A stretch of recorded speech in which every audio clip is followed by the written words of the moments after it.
So technical the YouTube চ্যানেলে সবাইকে স্বাগত। তোমাদের WBSCD কাউন্সিলের তরফ থেকে কিছু সপ্তাহ আগে তোমাদের জন্য একটা নোটিশ দেওয়া হয়েছিল, যারা 2023-এ জেক্সপো অথবা ভোগলেটের মাধ্যমে পলিটেকনিকে অ্যাডমিশন নিয়েছিলে এবং সেখানে লেখা হয়েছিল যারা মাল্টিপল পেমেন্ট করেছিলে অ্যাডমিশন নেওয়ার সময়, ধরো তুমি দুবার পেমেন্ট করেছো, তোমার দুবার টাকা কেটে গেছে এবং তোমার যেটা পেমেন্ট সেটা সাকসেসফুল হয়নি, অথবা যারা আরও বেশি পেমেন্ট করেছে 3বার 4বার পেমেন্ট করেছে এবং তাদের পেমেন্টটা সাকসেসফুল হয়নি অথচ তাদের টাকাটা কেটে নিয়েছিল।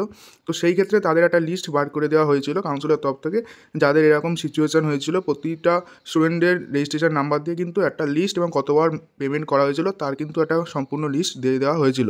তো সেই লিস্ট অনুযায়ী কিন্তু তোমাদের যেটা মাল্টিপল পেমেন্টের রেজিস্ট্রেশন ফর্ম সেটা কিন্তু আজকে ছাড়া হয়েছে এবং তোমরা এই রেজিস্ট্রেশন ফর্মটা ফিল আপ করার মাধ্যমে কিন্তু তোমাদের যে মাল্টিপল পেমেন্টের যে টাকাটা কেটে নেওয়া হয়েছিল, দুবার 3বার যে টাকাটা তোমরা পেমেন্ট করেছিলে সেই টাকাটা কিন্তু তোমরা রিফান্ড পেয়ে যাবে। তো এই নোটিশটা কিন্তু অনেক আগে দেওয়া হয়েছিল এবং তার কিন্তু রেজিস্ট্রেশন ফর্মটা কিন্তু আজকে থেকে চালু হয়ে গিয়েছে। তো এই ফর্মটা তোমরা WBSCD কাউন্সিলের যেটা অফিসিয়াল ওয়েবসাইট আছে সেখানে তোমরা হোম পেজে পেয়ে যাবে।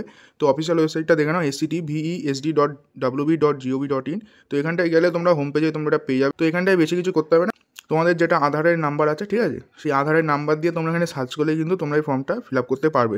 তো এই ফর্ম ফিল আপ করার জন্য তোমাদের কোনো টাকা পয়সা দেওয়া লাগবে না, ঠিক আছে, শুধু তোমাদের ফর্ম ফিল আপটা করতে হবে এবং ওখানে জানি না তোমাদের কী কী ডেটা চাওয়া হচ্ছে ওটা তোমরা একটু দেখে নেবে। দেন তোমাদের কিন্তু যে মাল্টিপল পেমেন্টের টাকাটা কাটা হয়েছিল সেই টাকাটা কিন্তু তোমরা ব্যাঙ্ক অ্যাকাউন্টে রিফান্ড পেয়ে যাবে। তো আজকের এই ভিডিওটা এমনিই ছিল, আশা করবো তোমাদের ভিডিওটা ভালো লেগেছে।